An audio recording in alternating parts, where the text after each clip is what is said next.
ही आत्ताची दृश्य जी स्क्रीनवर बघताय ती मुंबई मेट्रोची दृश्य आहेत, ॲक्वालाईनची दृश्य। मोठ्या प्रमाणात पाणी इथे साचलंय, अक्षरशः पाऊस थेट इथे बरसताना दिसतोय। मोठ्या प्रमाणात पाणी साचलेलं आहे मेट्रो स्टेशन परिसरातली दृश्य।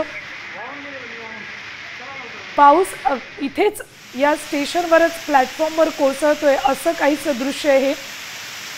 साम टीव्हीवर ही एक्सक्लुझिव्ह दृश्य। वरळीतल्या भूमिगत मेट्रोमध्ये असं पाणी साचलेलं आहे। जेव्हा रेल्वे सेवा ठप्प होते तेव्हा मेट्रोने जाण्याचा पर्याय अनेक मुंबईकर स्वीकारतात, मात्र आता मेट्रो सेवेवरही परिणाम होतोय का असं हे चित्र बघून दिसतंय। वरळीतल्या भूमिगत मेट्रो परिसरामध्ये ही प्लॅटफॉर्मवर अशा पद्धतीनं पाणी येतंय, पायऱ्यांवरून पाणी खाली येतंय आणि छतातूनही पाणी कोसळतंय।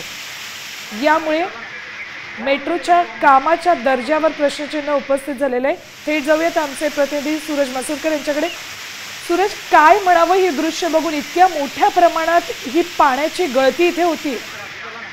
नक्कीच हे दृश्य जे आपण पाहतोय त्या सगळ्यात एकच गोष्ट निष्कर्ष काढता येईल की प्रशासनाने जे दावे केले होते ते सर्व दावे जे ते फोल ठरलेले आहेत। आपण पाहिलं की मान्सून जो आहे तो महाराष्ट्रात धडाक्यात एकदम बरसलेला आहे आणि धडाक्यात त्याची एंट्री झालेली आहे। त्यामुळे कुठेतरी सकाळपासूनच मुंबईत तुफान पाऊस जो आहे तो पडत आहे आणि याचाच फटका कुठेतरी रेल्वे वाहतूक असेल किंवा मग रस्ते वाहतूक असेल याच्यावरती परिणाम झाला होता। आणि आता आपण ही दृश्य बघतोय की वरळीमध्ये जे भूमिगत मेट्रो स्थानक आहे त्या स्थानकात देखील पावसाचं पाणी जे आहे ते शिरलेलं आहे आणि त्यामुळे कुठेतरी वरळी स्थानक आहे त्याला पूर्णपणे तळ्याचं स्वरूप जे आहे ते आलेलं आहे। आणि त्यामुळे कुठेतरी जे रेल्वे प्रवासी असतात आणि जे वाहतूक करणारे असतात ते कुठेतरी मेट्रोचा पर्याय शोधतात, मात्र मेट्रो देखील मेट्रोच्या परिसरात मेट्रो स्थानकात देखील पाणी झालेलं आहे आणि त्यामुळे संपूर्ण मेट्रोचा परिसर जो आहे वरळी भुयारी मेट्रो स्थानकातला तो जलमय झालेला आहे। त्यामुळे कुठेतरी आता एकच प्रशासन उपस्थित करतं की जे सरकारने जे प्रशासनाने दावे केले होते ते आता फोल ठरलेले आहेत। अगदी बरोबर, सरकारचे दावे फोल ठरलेले आहेत।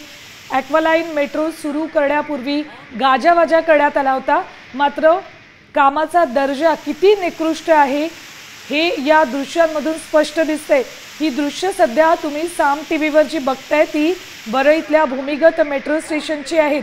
स्टेशन परिसरामध्ये इतक्या मोठ्या प्रमाणात पाणी साचलेले आहे। एरवी जर तुम्ही या भूमिगत मेट्रोच्या स्टेशन्सवर गेलात तर तुम्ही एखाद्या मेट्रोच्या स्टेशनवर उभे आहात का असा प्रश्न पडेल, इतकं चकाचक इथलं दृश्य असतं।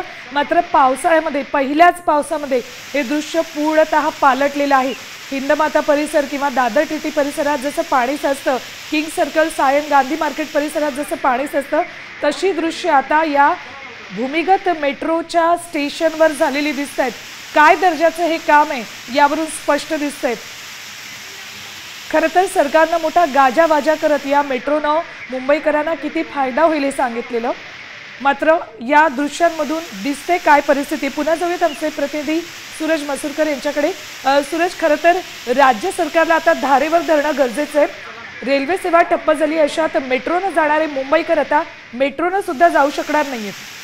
नक्कीच तू जसं म्हणाली तसं राज्य सरकार असेल किंवा मग असेल या सर्वांना अधिकाऱ्यांना असेल किंवा मंत्र्यांना असेल सरकारमधील जे जे जबाबदार व्यक्ती आहेत त्यांना धारेवर धरणं गरजेचं आहे। कारण याआधी नाले सफाई असेल किंवा मग इतर जे महत्त्वाच्या गोष्टी असतील ती सर्व गोष्टीचे पाहणी जी आहे ती सरकारकडून करण्यात आली होती, ती बीएमसी प्रशासनाकडून करण्यात आली होती। आणि सगळ्यात महत्त्वाचं म्हणजे असा दावा देखील करण्यात आला होता की जवळपास 80 ते 90% कामं जी आहेत ती पूर्ण झालेली आहेत आणि येत्या काही दिवसांमध्ये देखील संपूर्ण कामं जी आहेत ती पूर्ण होतील। आणि हे जे आपण मेट्रो स्थानक त्याचं उद्घाटन त्याचं जी कामं जी ती गाजावाजा करत दाखवली गेली होती, मात्र पहिल्याच पावसामध्ये पूर्णपणे ह्यांचा जो पर्दाफाश आहे, कामांचा पर्दाफाश आहे तो झालेला असंच म्हणावं लागेल आपल्याला। कारण पहिलाच पाऊस, मान्सूनची पहिलीच धमाकेदार एंट्री आणि त्यामध्ये पूर्ण मुंबई जी आहे ती पाण्याखाली गेलेली आपल्याला पाहायला मिळत आहे। आणि दुसऱ्या ठिकाणी मुंबईच्या समुद्र किनाऱ्यावरती देखील भरती जी आहे ती मोठमोठ्या लाटा उसळत आहेत, त्यामुळे कुठेतरी आणि वरून मोठ्या प्रमाणात पाऊस, त्यामुळे कुठेतरी मुंबईची तुंबई झालेली आहे। आणि